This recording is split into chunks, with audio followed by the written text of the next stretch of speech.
Hey everyone, welcome to the Coffee Run Live. I am here and hosting you for episode number 245. And what I wanted to talk with you about today is the whole crap, bullshit, wah-ness that everybody talks about when an algorithm changes. So yeah, here's the thing, right? So brass tacks, reality check, Facebook changes their algorithm all the fucking time. Google changes the way that they index things. They change the way that their algorithm works all the freaking time. So if you're always trying to keep up with the changes in algorithm, ways to get organic reach, free reach, all of this kind of stuff, and then you're missing the whole point.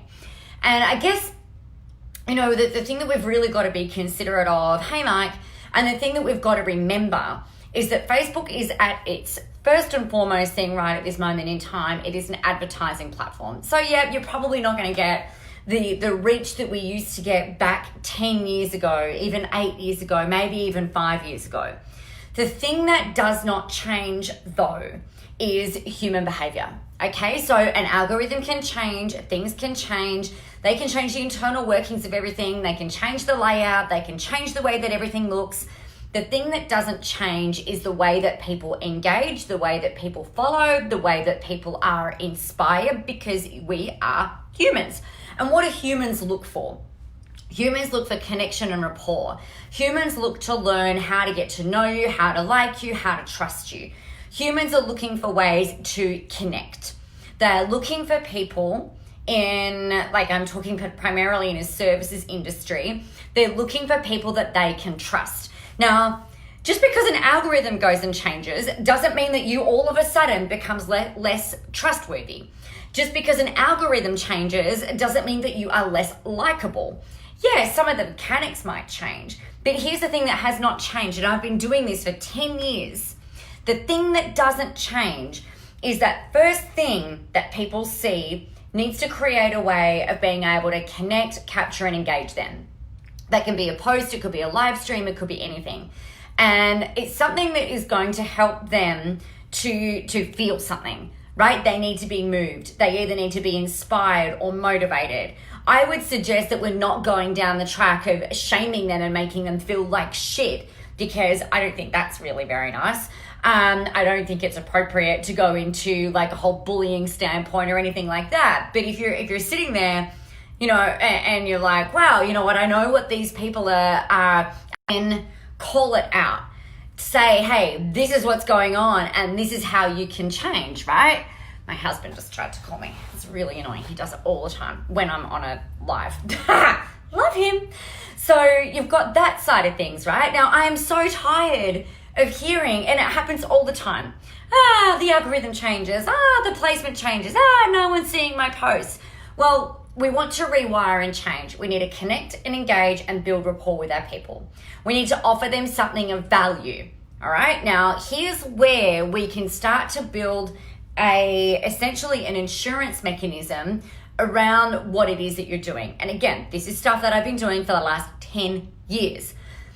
We want to give them something for free in exchange for their information. Okay, they will then go into your email database and we can start building relationships with them by giving them value, by giving them more hints, tips, advice, entertainment, education, things that are going to help them move towards the goal that they have. Whether it's about, you know, Mike, I see you on here. So whether it's about having the ultimate body that you want to be able to create, whether it's about having a bikini body, whether it's about being able to play the piano without looking at music, whether it's about Jones, hey, whether it's about creating a life that you've got freedom and choice and flexibility and lifestyle and that you can be, do, and have it all, right? Help them throughout the relationship building process so that they can get to know you, they can learn to like you, and they can learn to freaking trust you. An algorithm doesn't break that down. What an algorithm will do, yes, it will perhaps change the way that your stuff is prioritized in a news feed. So focus on adding value. Focus on reminding your people, hey, I'm here. You know, if you're only putting one post up a day, and if we know that I don't know this number to be accurate, I'm just going to spitball it. If you know that 10% of your posts are being seen by the people who follow you, if you put one post up a day, it's going to take them maybe 10 days to see one thing from you. 10 days to see one thing. Whereas if you're putting up multiple posts a day, adding value, connecting, engaging, helping people see how you can help them, offering value, engaging, talking to them, treating them with respect and attention and this, that, and the other, then they are more likely to see more of your posts, right? If you're putting up 10 a day, and if they see one that comes through their newsfeed, they're more likely to then come back, right? So yeah, an algorithm might only show a certain percentage, and actually it does only show a certain percentage. But this is where we want to add a two-pronged strategy, right? So the first one is post multiple times a day. I don't really care how you feel about that. I don't really care if you're sitting there thinking, oh, but I don't want to post multiple times a day. Get over it. If you don't want to fight the algorithm, if you don't want to fight the percentages, then you've got to post multiple times per day. The other option that you have is pay for placement, which is where we've got the ability to be able to advertise. Now, again, you know, the Facebook advertising platform changes on a reasonably regular basis, but the thing that has not changed, that is still the same, like we're still doing ads essentially in the same way that we were doing 9 years ago. It hasn't really changed that much. There is a whole lot of fear mongering around it, right? People will tell you, oh, this has changed and this has changed and this has changed. And yeah, it has. But for the most part, the process that we take people through is the same, right? So they don't buy in to a lot of the stuff that gets put out there by the marketers who are like, well, this is how you can beat an algorithm. I have no intention of beating an algorithm. How about we just show up, say what we need to say in multiple ways, multiple times a day, and, you know, keep going out there and keep adding more value. My guess is that people think that this whole building a profile, building visibility it's just a walk in the park. Now, it's simple, right? Building visibility is simple, actually. Where the resistance comes in is your mindset and your ability and your willingness to actually take action and execute and implement. So building visibility is simple. The way that you build visibility is you post regularly, you be you on social media, you do your live streams, because they are the things that are getting more priority placement in a newsfeed. So why would you not milk the freaking platform for all that it's worth, right? We've got to roll and adapt a little bit with these things as they get brought out and as things become a little bit more easier to navigate, then, you know, why don't we use them? You know, don't be so stubborn in your, oh, but I don't know what to say. Bullshit, you know what to say. You're an expert at what you do. You're knowledgeable of what you do. You know how to help people. You know who your audience is. You know what it is that they want. You know what it is that their challenges are. Show up, share your message, do the thing, right? So building visibility, the other piece that we want to do is look at ways of you being able to create your own intellectual property. So what is it that what's your proprietary process for taking people through to get to where it is that they want to be? What I do personally is I help people go from dreamers to freaking rock stars right through to becoming iconic online, right? That's the process that I step people through, and there's lots of different moving parts in all of that. So what do? How do you take your people through? And then rely on that for your visibility framework. Use that to build your profile. Use that to build your presence.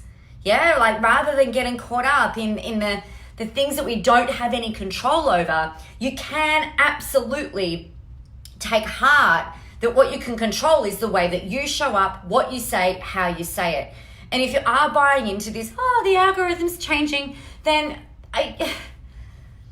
there's always going to be something to whinge about, right? There is always going to be a change. Oh, the road's closed. I can't get to the gym. Well, you probably could if you wanted to find a way, really. Like the gym still exists. Perhaps the route that you need to take is a little bit different. But the people are still on social media right? The route that you might take to get to them, to access them, to motivate, educate, inspire, and entertain them might be slightly different. Maybe you need to take a more loquacious route, but they're still there. They still have problems. Your job is to just find that vehicle, find the way for you to be able to get there, right? Be smart about how you're doing it. But the thing that I want to leave you with today, and I get a bit ranty about this because I think so many people freaking cop out. So many people want the easiest, most simplest way, and this is the easiest, most simple way. But you've got to get out of your own way. You've got to really find that inner confidence, that inner drive, that inner spark, that really big drive to create what it is that you want, and then just get out there and just make it happen. Now, the thing that I want to say in here, though, is that I'm not saying for a second that you have to spend all day on social media, because ain't nobody got time for that, right? I don't want to sit here on social media all day, every day. I don't want to be sitting here constantly thinking, okay, what post am I going to put up now? What am I going to say now? Because you're not ever going to have any time for you to be able to do the work that you actually want to do, right? You know, it's pointless. So what I would suggest that you do is think of one core thing to say today, and then share that in multiple different ways. Split the content up, share some as a text, share some photos, share some memes, do a live stream for goodness sakes. Go and share that in a whole range of different places. Share a testimonial, share a case study, do a book review, share a podcast. I don't know, just share the things, but you can go and schedule a whole bunch of that stuff. You don't have to do it all live, sitting here all day, every day, you know, just like being a crazy person, only ever typing on your computer. Unless that's what you want to do, and then, you know, go for it, each to their own. I don't want to do that. So one of the things that I do when I write my blogs, I'll go back through them and I'll look for quotable things that I've said or written, and I'll go and share that. Sometimes it means that I might expand a little bit, or I'll schedule that to go up into the future rather than thinking, oh, yep, I've got to go and do that now. So what that does is it helps, it's being shared still from a place of alignment. It's being on message at all times. It's helpful for my audience because I've already written a longer piece about it. And, you know, for the most part, a lot of my writing is really long. Some of it's not, and that's great. Or like, they're both great. But you can pull apart some of those things that you say that are perhaps a bit wordier. You can go and share those in shorter little bursts. Sometimes I'll call them truth bombs. Sometimes I call them the right between the eyes things. But, you know, if we think about it, remember this. If Facebook is only showing 10% of your posts to the people that follow you, you have to be posting multiple times per day in order for your stuff to show up in their newsfeed. Okay, so really do what you need to do for that. Build your visibility, create your own intellectual property and share that, and just get out there and do it. And don't buy into the bullshit around the algorithms. Okay, so how you build your safety net. Number one, you can go and put a post up and give something away for free. The second thing that they will do is they will give you your audience will give you their email address, and they will go into your email database, and then that's them giving you permission to engage them, market to them, build conversation with them, add value to them. And then you just keep doing through your email database the same stuff that you're doing through social media. Not quite as frequent. I wouldn't email your people 10 times a day. That would be every day. That would be mind-blowing. I don't know how anyone could possibly keep up with reading 10 emails a day. It would be an interesting experiment, though. I'm not going to do it. So do that, and then that way, if an algorithm goes down, you're still showing up in their inbox, right? So if you think about it, in an email inbox, you're not competing for the attention of all of the other flashing things, of all of the other ads, of all of the other things that are coming through. And what happens typically, I know for my people, what they'll do, they'll sit and read a few emails at a time, right? Or they'll go and watch a few videos at a time. They'll go and listen to a few podcasts at a time rather than just consuming all individually. Some do. But that way, you know, like if you're paying for placement by doing an ad, you're capturing their information, you're still building communication with them, and then I can guarantee you, but I can probably suggest very strongly that in their email inbox that you're not fighting for a 10% placement, right? It's 100% going into their inbox, right? It absolutely goes into that list of received emails. Yeah, so they're guaranteed to see it in there. The next thing they've got to do is that they've got to open it, but it doesn't disappear. The email out of their inbox doesn't disappear when new things come in. It might go a bit lower down, but it doesn't just disappear until almost like the never, okay? So bear that in mind. That is how you can essentially ensure that both of those words actually, that you're not fighting constantly with an algorithm. Now, one of the things that really irritates me, if you're an SEO person, I apologize in advance. No, I don't.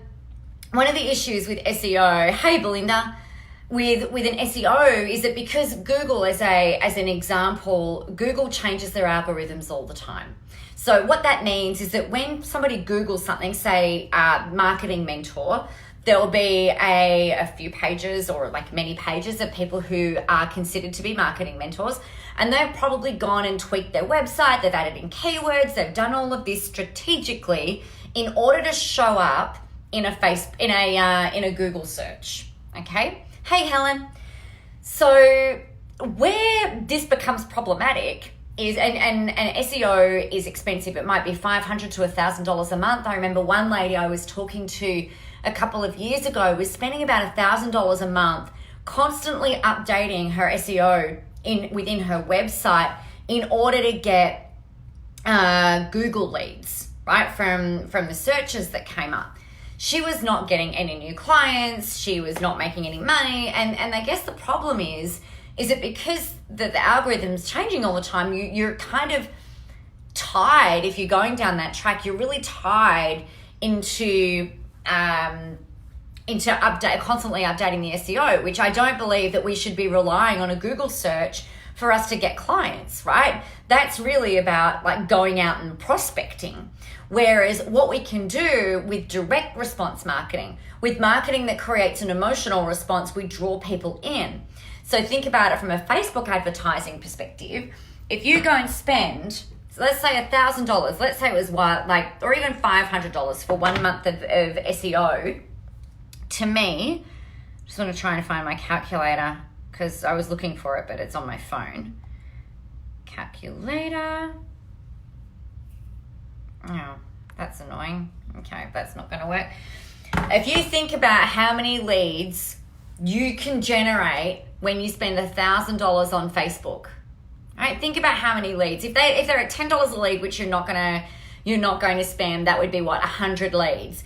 If it's $5 a lead, you're going to get 200 leads. That's 200 new people in your database in 1 month of SEO where you're not actually driving for leads, you're just driving for placement.